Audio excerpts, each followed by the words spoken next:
அதில் ஊன் உயிர் வேறு செய்தான் அப்படின்னு ஒரு வரி வரும். அந்த ஊன் உயிர் வேறு செய்தான் அப்படிங்கிறதுக்கு திரு விஜயமங்கலம் அப்பரடிப்பொடி சொக்கலிங்கம் ஐயா. யாராவது பார்த்துருக்கீங்களா சொக்கலிங்கம் ஐயாவை? சொக்கலிங்கம் ஐயா பார்த்துருக்கீங்களா? எங்கே பார்த்துருக்கீங்க? திரு விஜயமங்கலம், பெருந்துறைக்கு அடுத்து விஜயமங்கலம்னு ஒரு ஊர் இருக்குது. அங்கே இருக்கார் சொக்கலிங்கம் ஐயான்னு ஒரு ஐயா. அப்பரடிகள்னு அப்பரடிப்பொடின்னு அவருக்கு பேர். அப்பர் அடிப்பொடி அப்படின்னு அவருக்கு உதாரண பெயர். அப்பரடிப்பொடிகள் திரு வி சொக்கலிங்கனார் ஐயா அவர்கள் அப்படின்னு அவர் பேர். ரொம்ப பழமையான அடியவர். சிறு வயதிலிருந்து உளவாரம் செய்வதை தன்னுடைய தலையாய கடனாக கொண்டவர். இன்றைக்கி கிட்டத்தட்ட 100 கோயில்களுக்கு மேலே உளவாரம் பண்ணி அவங்க தொண்டு செய்திருக்கிறாங்க. தொண்டு செய்கிறது ஐயா வேலை. ரொம்ப பழமையானவர். இன்றைக்கி ரொம்ப முதிர்ச்சியான வயதில் இருக்கிறாரு. ஆனால் இன்றைக்கும் அப்பர் பெருமான் பேரை கேட்டால் அப்படியே கண்ணில் தண்ணி வரும்.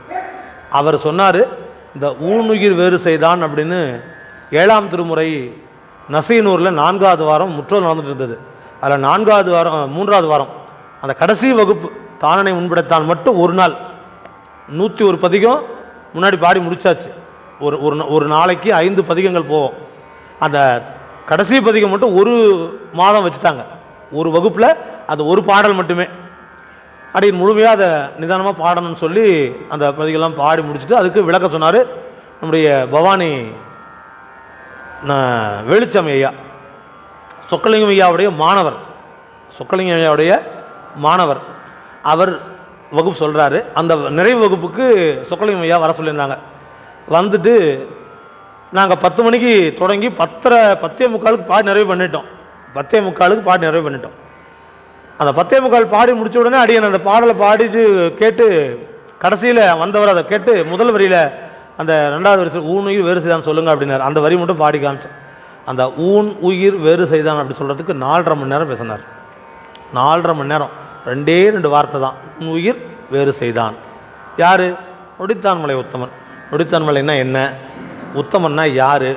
ஊன் உயிரை எப்படி வேறு செய்தான்? ஊன் என்ன? உடம்புன்னா என்ன? உயிர்னா என்ன? அது எப்படி வேறு செய்ய முடியும் அப்படிங்கிறத 4.5 மணி நேரம் பேசினார். ரொம்ப இயலாத நிலை. பேச்சில் ரொம்ப கம்மியாக தான் வரும், சத்தம் அதிகம் வராது. மைக் கிட்ட வச்சா கொஞ்சம் கனமாக பேசுவார், அவ்வளோதான். அந்த அளவுக்கு